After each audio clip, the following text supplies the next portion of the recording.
Bueno, hola a todos. La idea de este video es que avancemos un poco más acerca del cálculo de intercambiadores de calor de carcasa y tubo. Vamos a ver acá un método un poco más complejo que lo que les subí hasta ahora, que estaba calculado por el método de Kern. En realidad no es más complejo el método, sino que es un poco más exacto y más largo. Para que se entienda, hasta ahora, fíjense que desde que calculamos intercambiadores de doble tubo, vimos que hay ecuaciones específicas para el cálculo en la parte del ánulo, ¿sí? En el cálculo del coeficiente de transferencia de calor y de la caída de presión en el interior de un tubo es fácil y es preciso. Pero se complica cuando uno tiene que empezar a calcular por fuera, o sea, en el fluido que va, en este caso, en intercambiadores de carcasa y tubo, en el fluido que va por la carcasa. ¿Por qué? Y porque no tengo un área de flujo tan definida como es el interior del tubo. Ni tampoco el flujo es en una sola dirección, porque vimos que el flujo en una carcasa atraviesa bafles, y entonces va haciendo un recorrido determinado a través de los bafles. Entonces, para que se entienda, hasta ahora, lo que vimos hasta ahora, que es el método calculado por el método de Kern. Kern es el libro, o sea, el mismo que hizo el libro fue el que definió este método de cálculo, que en realidad lo complejo o lo que va a diferir en cada método va a ser el cálculo del coeficiente de convección y de la pérdida de carga para el lado carcasa. ¿Sí? Para el lado de tubo ya van a ver que los métodos son iguales y lo que cambia es el lado carcasa. ¿Por qué?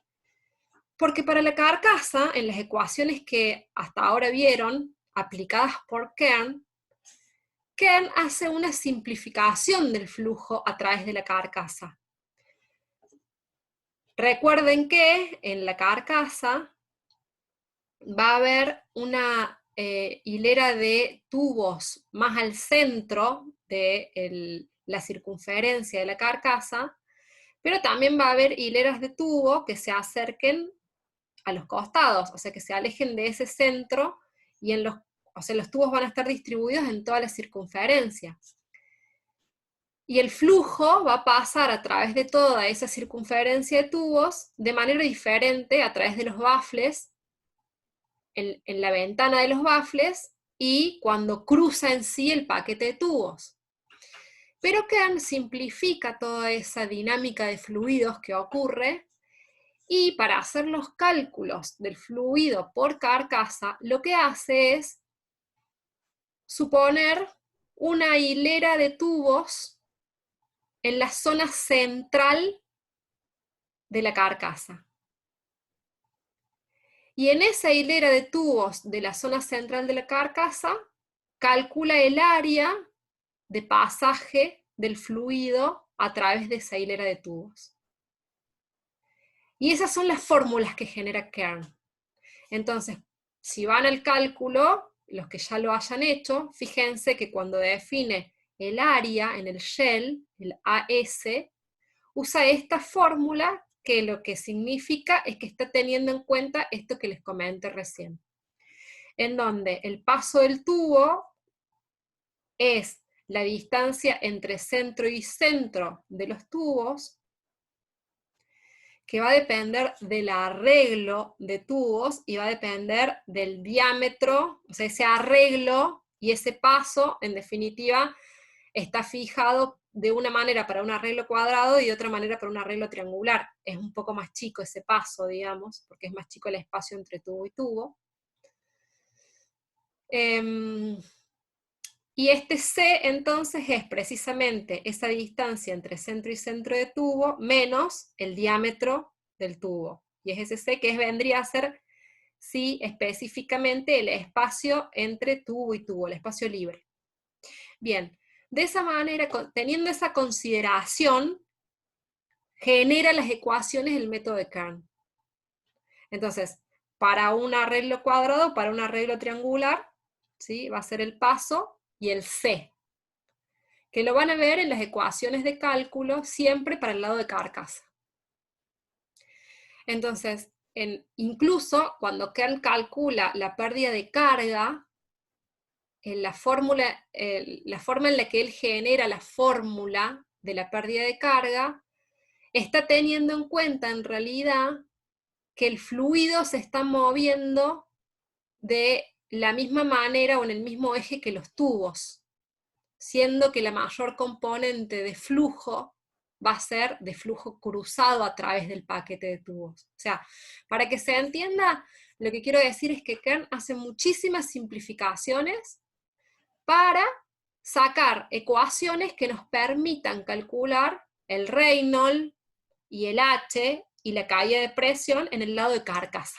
¿Sí? Él asume que todo el fluido todo el tiempo se mueve a través de un área que está definida por el área comprendida entre los tubos de una hilera de tubos que está en el medio de la circunferencia de la carcasa. ¿Sí? Que es erróneo calcular, asumir eso, porque no va a ser exactamente eso. Bien, entonces este método, por definición, tiene bastante error. Es un método que en su cálculo incluye bastante error. ¿Pero qué tiene el método? Es simple. Entonces, para hacer un cálculo en el cual no tengo demasiado tiempo ni necesito demasiada precisión, estaría bien hacer el cálculo mediante Kern. En una etapa inicial, yo necesito hacer un cálculo inicial y está bien que usemos el método de Kern. Ahora, hice el cálculo inicial, más o menos ya sé qué sería el área, presenté entonces el proyecto con el costo de cuánto más o menos saldría el intercambiador, y ahora tengo que pasar a diseñarlo verdaderamente y Kern se queda corto. ¿Sí?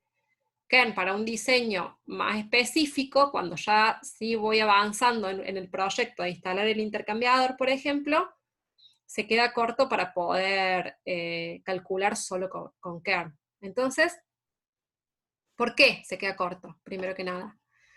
Porque en realidad lo que ocurre dentro de la carcasa no es únicamente que el fluido pasa a través de los baffles como un fluido troncal, sino que además de que Kern hace simplificaciones y determina como si fuese una hilera central de tubos, además de eso, el fluido tiene un montón de desviaciones. ¿Sí? El flujo real dentro de una carcasa va a ser más cercano a esto que se muestra en esta slide. Entonces, lo que va a ocurrir en el flujo a través de la carcasa es que va a haber un flujo troncal, que en este caso, esto fue quien estudió el flujo real en la carcasa, es Zinker. Entonces se llama el método de Zinker.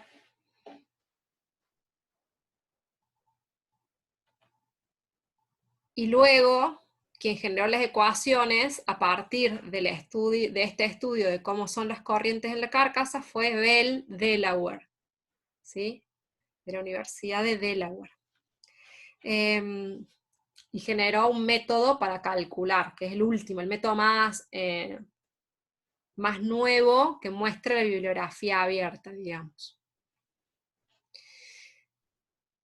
Bien, ¿qué determinaron entre ambos? Determinaron que existe un flujo troncal que va a atravesar tal cual como nosotros lo graficamos en un diagrama común a través de los baffles, y a ese flujo troncal o esa corriente principal se la denomina corriente B. ¿Sí? Este B sería esa corriente, es esta que viene acá, es esta corriente que viene troncal a través de la carcasa. Es la corriente principal de la carcasa y se la considera que intercambia calor en flujo cruzado en el paquete de los tubos, en el paquete de tubos. Y este tipo de flujo sería el flujo realmente efectivo. para la transferencia de calor. Es el que genera la mayor contribución para la transferencia de calor sería ese flujo B, digamos, toda esta corriente que es la corriente troncal, que además va a ser también quien contribuye más a la pérdida de presión. O sea, va a ser el flujo que va a perder más presión, va a tener mayor caída de presión y va a tener mejor contribución a la transferencia de calor. ¿Sí? En condiciones ideales, este flujo debería representar al menos el 80% del total de flujo que atraviesa la carcasa. Pero ¿qué pasa? Ese sería nuestro flujo ideal. Existen derivaciones de ese flujo, por ejemplo, este que está denominado como la corriente A. La corriente A es la parte del fluido que va a pasar entre el tubo y el bafle. ¿Sí? Va a haber una parte de flujo que va a pasar a través del tubo y el bafle que se va a desprender de esa corriente troncal o de esa corriente principal. Entonces, A se denomina el flujo que pasa entre en el orificio, en el espacio que queda entre el tubo y el bafle. La corriente A tiene la particularidad de que igual sigue contribuyendo al intercambio calórico. No como B, no tanto como B, pero sí contribuye al intercambio calórico.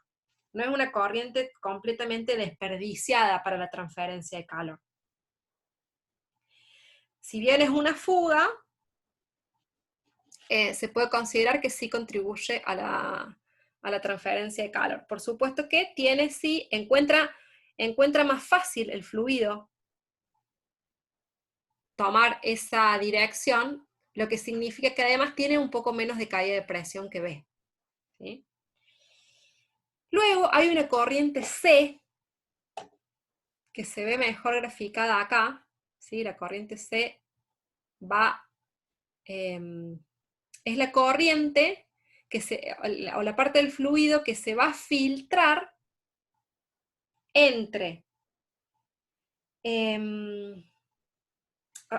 ocurre cuando el fluido cambia de dirección, aquí, por eso está graficado acá, ¿sí? Y es la corriente que va a ir por fuera del paquete de tubos. ¿Sí? Acá se ve mejor que acá. Esta corriente, o el flujo cuando va hacia arriba, se desprende y en lugar de seguir el flujo principal, empieza a bypassear el paquete de tubos, ¿sí? Se mueve a través del espacio que rodea el paquete de tubos. Entonces no está haciendo un intercambio efectivo con el paquete de tubos. A diferencia de A, que sí todavía tiene contacto con el tubo, esta no, esta bypassea el paquete de tubos. ¿Sí? Y también puede haber una corriente E, que es la que se ve acá, que se produce entre el bafle, si se ve mejor acá, entre el bafle y la carcasa. ¿Sí? En el espacio que queda comprendido entre el bafle y la carcasa puede también haber una corriente de fuga. Y por último, la corriente F, que vendría a ser esta que está acá, que en realidad esa corriente únicamente se va a dar cuando tenga bafles longitudinales. ¿Sí? Entonces, la corriente B es la troncal, la A pasa a través de los orificios, la C es la más difícil de ver, me parece, en estos diagramas, pero vendría a ser la que rodea al paquete de tubos, la E es la que pasa entre bafle y carcasa, y la F en el caso de que tenga bafles longitudinales. Entonces, fíjense que además de la idealidad que plantea Kern no considera todas estas desviaciones de flujo que van a afectar al cálculo de transferencia de calor. Kern considera únicamente el B, ¿sí? El flujo B. Considera que todo el flujo que pasa a través del intercambiador va a generar verdadera transferencia de calor y verdadera pérdida de calor. pero existen desvíos de esta idealidad, ¿sí? O sea, de la idealidad que plantea Kern. ¿Por qué? Bueno, lo que les había comentado, porque en realidad Kern plantea únicamente una dirección de flujo y el flujo va cambiando, sea que pasa a través de la ventana del bafle o sea que pasa a través de atravesar el paquete de tubos como flujo cruzado, porque existen desviaciones como por ejemplo estas que pasan, le dijimos, entre tubo y bafle, entre bafle y carcasa, la que bypassea a los tubos, al paquete de tubos, ¿sí? Entonces, todas estas desviaciones, estos nuevos métodos de los que vamos a hablar ahora, sí las empiezan a considerar. ¿Sí? Acá de nuevo está la corriente A, que sería la que pasa entre el tubo y el bafle, para que se vea bien, entre ese orificio. Bueno, acá está una representación de nuevo de la corriente C que bypassea el tubo, los tubos. La forma, recuerden que al principio habíamos visto que uno de los componentes más comunes de los intercambiadores de calor es que haya fajas longitudinales. Precisamente lo que quieren evitar esas fajas o disminuir esas fajas, es esa corriente de bypass del paquete de tubos. La corriente E, que va a ser entonces la que ocurre entre el diámetro del bafle y la carcasa, y la corriente F, que es solamente para intercambiadores de multipaso con separaciones de tubos, porque ya que la placa va a ser paralela a los tubos, ¿sí? Al flujo. Bueno, acá, por ejemplo, vendría a ser cuál es el porcentaje de cada corriente o cuál es el aporte de cada corriente si tenemos un flujo turbulento o un flujo laminar, ¿sí? Cómo va a variar ese aporte de las corrientes en cada caso. Y lo que sí es que, fíjense que cuando consideramos el flujo efectivo para la transferencia de calor, el flujo efectivo está dado por la corriente B al 100%, y también por una parte de la corriente A, que era la que iba en el orificio de los bafles, que como está en contacto con los tubos, se considera que todavía es una corriente algo efectiva para la transferencia de calor. ¿El método en qué consiste? El método consiste en, entonces, definir cuáles serían el coeficiente de convección, y ya vamos a ver que la pérdida de carga para un flujo ideal, como lo plantea Kern, solo que ahora la ecuación igual varía un poco, pero digamos sería, ¿cuál sería el H si la corriente fuese completamente troncal? Y lo modifica o lo afecta a ese coeficiente por la consideración del resto de las corrientes, ¿sí? Dice, bueno, yo tengo un H ideal, pero ¿qué pasa? Tengo una corriente que me desvía entre medio, se me desvía bypassando el paquete de tubos. Tengo otra corriente que me va entre los orificios. Tengo otra corriente, entonces todas esas corrientes van a modificar ese coeficiente de convección porque no están aportando ni están participando en la transferencia de calor. Entonces, tiene en cuenta todas esas pequeñas áreas para generar un nuevo coeficiente pelicular del lado carcasa, ¿sí? Entonces calcula un H ideal y lo multiplica por estos factores J, que ya vamos a ver de qué se tratan, ¿sí? Fíjense, el factor JC, que es el factor de corrección para corte y espaciado de bafles. El factor JL, el factor de corrección por corrientes de pérdidas A y E, de las que vimos recién. El JB, factor de corrección por desviación del paquete en corrientes C y F. Y el JS, factor de corrección por diferente espaciado de bafles, esto también lo tiene en cuenta, en la entrada y en la salida del intercambiador, ¿sí? Entonces, y el JR, el factor de corrección por gradiente adverso de temperatura, si el flujo es laminar. Entonces, considera mucho más efectos y considera mucho más de la fluidodinámica del intercambiador, de lo que va a ocurrir realmente con el fluido en carcasa, para calcular el coeficiente de convección. Entonces, termina siendo un método mucho más preciso. Esto es importante. El efecto combinado de todos los factores de corrección para un intercambiador razonablemente bien diseñado es del orden de 0,6. Si yo multiplico todos estos factores que modifican al H ideal, debería estar alrededor de 0,6. 0,6 o más, ¿sí? Si fuese 1, significa que estaría en la idealidad, porque estos factores me van a afectar negativamente. Bien. Y para la pérdida de carga, de nuevo hay una modificación, porque se calcula como la suma de las caídas de presión en las entradas en las secciones de entrada y salida,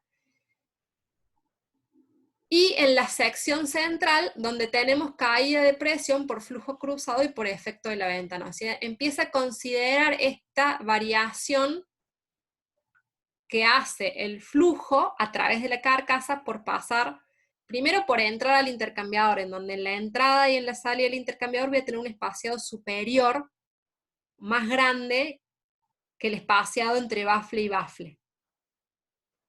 Y segundo, empieza a considerar diferente el delta P, o empieza a hacer una diferencia en el cálculo del delta P en la ventana y el delta P en el paquete de tubos, ¿sí? Entonces también se usan factores de corrección que tienen en cuenta las corrientes, ya lo vamos a ver en el cálculo, como vimos para el caso del H. El efecto combinado de todos los factores de corrección para un intercambiador razonablemente bien diseñado es del orden del 0,203.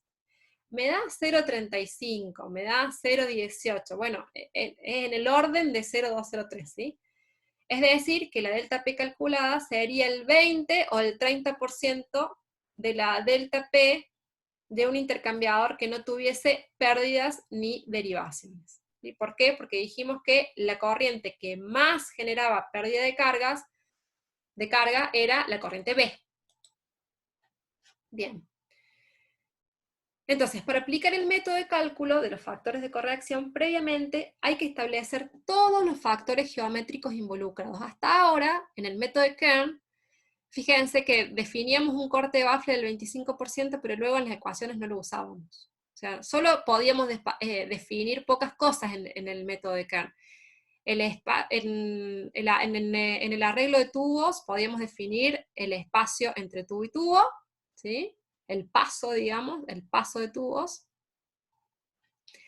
Además de definir el diámetro de los tubos, el tipo de arreglo que me definía el paso, y el espaciado de los bafles. ¿Sí? Acá se pueden definir varias cosas más. Las ecuaciones empiezan a tener en cuenta muchas más dimensiones, entonces uno tiene que ser más específico con el diseño en sí del equipo.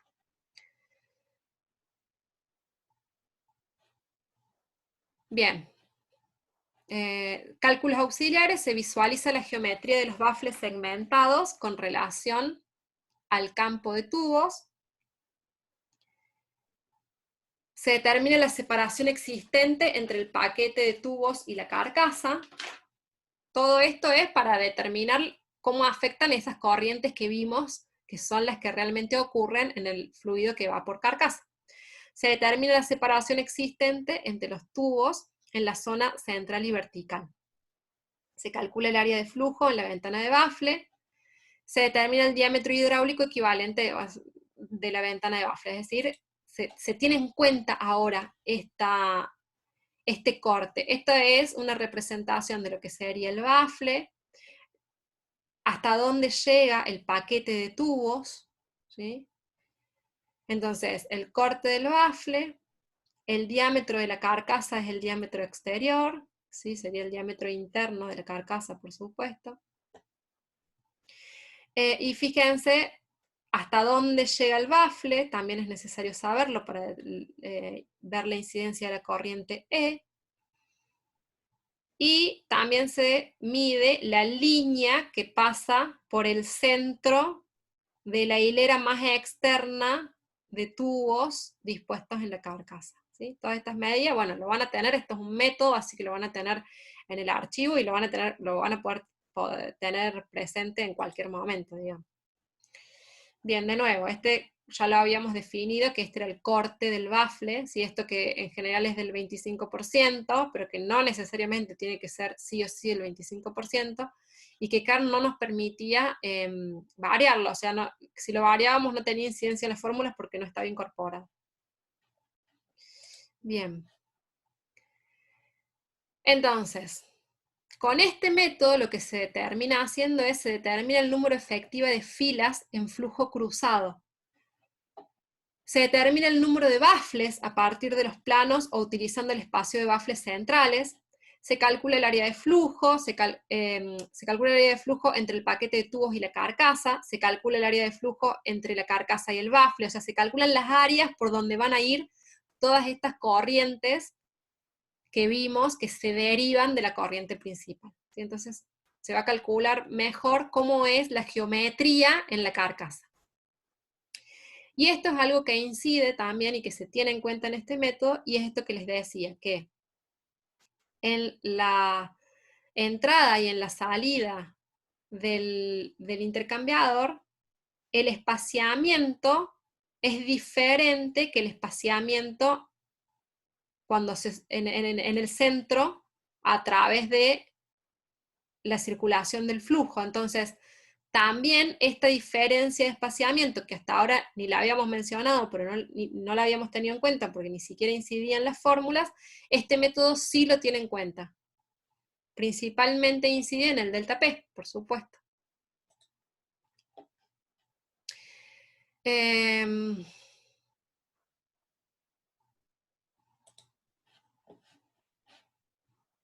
Y entonces, lo que el método termina haciendo es, calcula un H ideal, como les dije al principio, determina un JC, determina un JL y un RL, respectivamente, para H y pérdida de carga, o sea, determina cada uno de los factores que vimos anteriormente que hacían referencia a estas correcciones y precisiones que tiene el método para el cálculo, tanto del H como del delta P.